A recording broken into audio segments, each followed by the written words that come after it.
नमस्कार, मी वर्षा सावंत. स्वागत आहे आपले लोकशाही भारत न्यूज मध्ये. आजच्या दिवसभरातील घडामोडींचा आढावा घेणार आहोत. चला पाहूया आजच्या ताज्या बातम्या. पनवेल साहित्य संमेलनात मराठी साहित्य आणि संस्कृतीचा भव्य संगम. मराठी भाषेचा गोडवा वाढवण्यासाठी आणि साहित्यिक विचारांना व्यासपीठ मिळवून देण्यासाठी पनवेल शहर सज्ज झाले आहे. येत्या शनिवारी म्हणजे 19 एप्रिल 2025 रोजी पनवेलमध्ये तिसरे राज्यव्यापी मराठी साहित्य संमेलन आयोजित करण्यात आले आहे. या साहित्य संमेलनाचे उद्घाटन राज्याचे सांस्कृतिक मंत्री माननीय आशिष शेलार यांच्या शुभ हस्ते सकाळी 10 वाजता आद्य क्रांतीवीर वासुदेव बळवंत फडके नाट्यगृहात होणार आहे.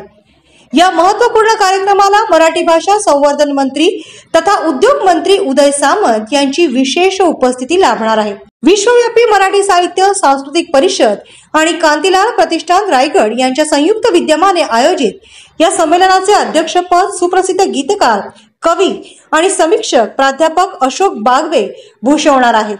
राज्याच्या संस्कृती मंडळाचे उपाध्यक्ष प्रदीप ढवळ आणि महाराष्ट्र वारकरी महामंडळाचे राज्य सचिव नरहरी महाराज चौधरी यांच्या उपस्थितीने संमेलनाची शोभा वाढणार आहे, अशी माहिती स्वागताध्यक्ष कांतीलाल कडू यांनी दिली आहे. सकाळच्या प्रहरी ठीक 8 वाजता पनवेल एसटी स्टँड समोरील हॉटेल विसावा येथून एका भव्य ग्रंथ दिंडीला सुरुवात होईल. या दिंडीमध्ये अनेक मान्यवर वारकरी संप्रदायातील व्यक्ती सहभागी होणार आहेत. दिंडीच्या सजावटीची जबाबदारी संतोष घोदिंडे आणि नियोजनाची जबाबदारी चित्रकार व कवी प्रकाश पाटील यांच्याकडे सोपवण्यात आली आहे.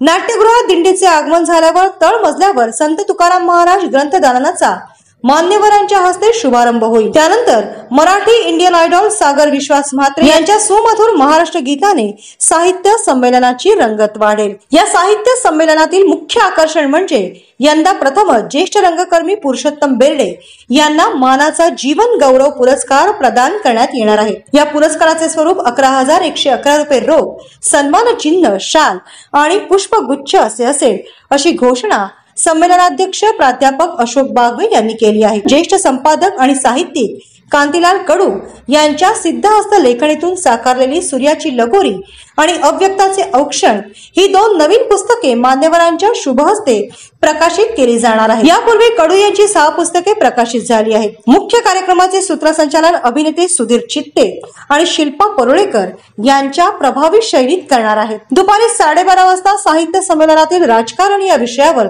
एक महत्त्वपूर्ण चर्चासत्र आयोजित करण्यात आले आहे. यात दैनिक सामानाचे ज्येष्ठ पत्रकार रजनीश राणे, दैनिक संध्याकाळच्या संपादक रोहिणी निळकंठ खाडीलकर, IBN 18 लोकमतचे मुख्य संपादक मंदार फणसे आणि दैनिक लोकमतचे उपसंपादक दुर्गेश सोनार आपले विचार व्यक्त करतील. दुपारच्या स्नेहभोजनानंतर कविवर्यांसाठी कविता रंग या विशेष कवी संमेलनाचे आयोजन करण्यात आले आहे. या संमेलनाचे अध्यक्षपद कवी व गीतकार डॉक्टर विनायक पवार भूषवतील, तर शासकीय वैद्यकीय अधिकारी तथा कवी डॉक्टर राजेंद्र राठोड सूत्रसंचालनाची धुरा सांभाळतील. या कवी संमेलनात अनेक नामवंत कवी आपल्या रचना सादर करणार आहेत. दुपारच्या सत्रात संमेलनाध्यक्ष प्राध्यापक अशोक बागवे यांची विशेष मुलाखत सुधीर चित्ते आणि कांतीलाल कडू घेणार आहेत.